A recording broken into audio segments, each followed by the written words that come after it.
Actuel homme fort ya Wydad ya Casablanca, Francis Kazadi Kasengu a frappé les sous na doublé Oyo Bolanda. Wydad من الطرف الايسر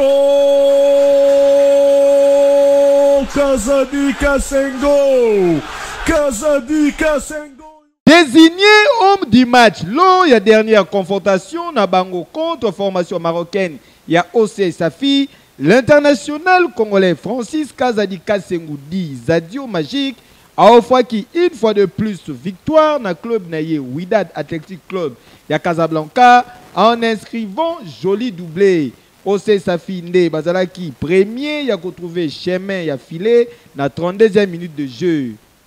L'étoile filante Yawak Francis Kazadi Kasengu ayaki ko égalisé na 54 minutes de jeu. Puis ayaki lisusu kopé sa victoire na club naye 3 minutes avant temps réglementaire.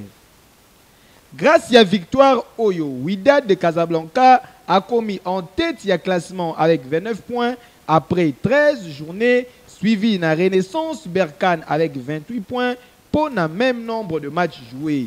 Sélectionneur national Yabalopa, ya RDC, puis staff technique Mobimba, Toussengi Nabino, Bolandela Francis Kazadi Kasengu Malamu, pour na Maroc na Minitoyo, Yende Nzambi. Oya boy, assalamu kinei. الكونغولي كازادي كاسينغو يعيد الوداد المباراة ويعاقب دفاع لوسيس.